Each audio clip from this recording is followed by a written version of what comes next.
when you say soft landing, there's no going to be, I don't, it's pie in the sky stuff.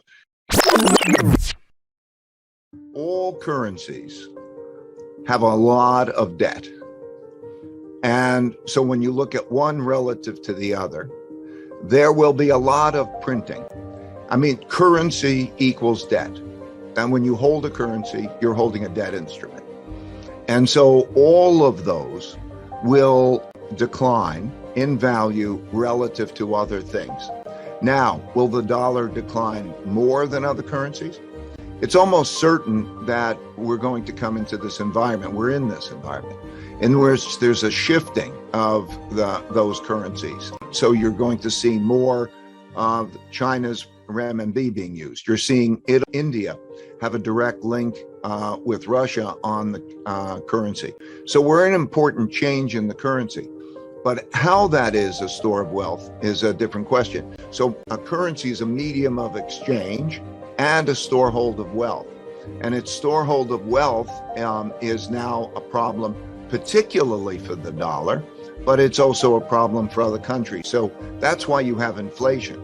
As money goes into other things and the cost of borrowing is so low relative to the inflation rate, then it encourages the borrowing of money and the sale of money. In other words, not holding financial assets like that. So that's, yes, I think you're changing the nature of what money is and what the dollar is as a storehold of wealth. We're beginning a paradigm shift.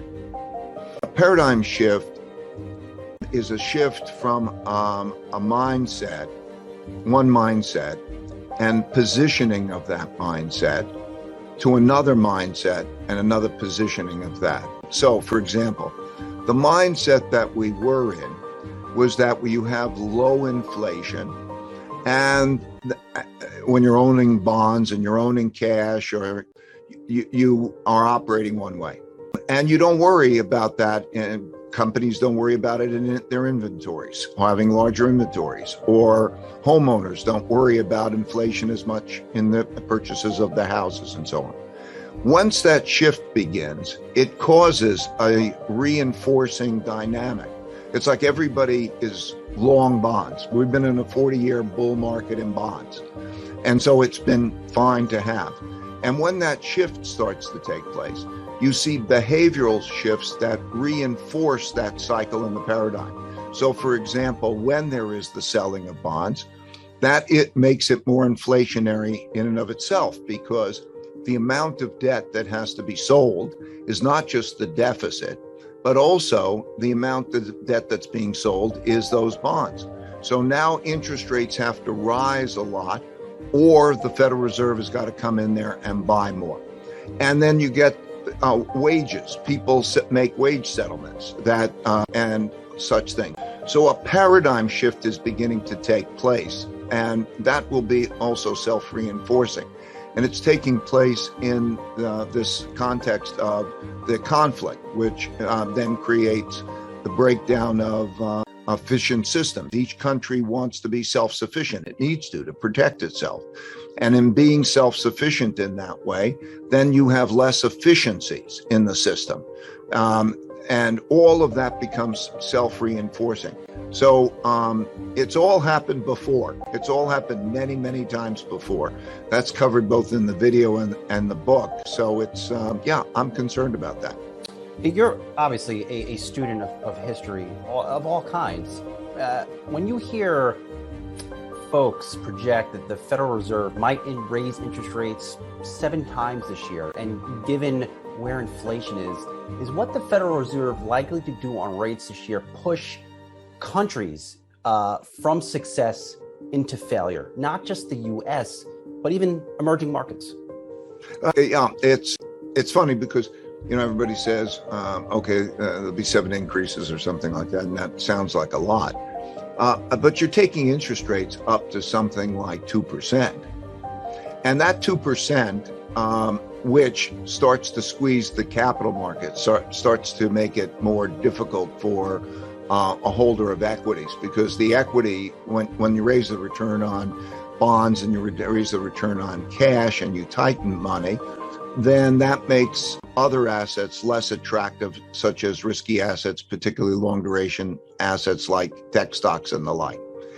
So you produce that squeeze. Yes, but that's still only at 2% or a little bit over 2% with an inflation rate which is considerably higher than that. We've had a 7% inflation rate, and we'll probably settle, it'll be a 5%-ish or something. And so you're still losing that money to inflation. People are.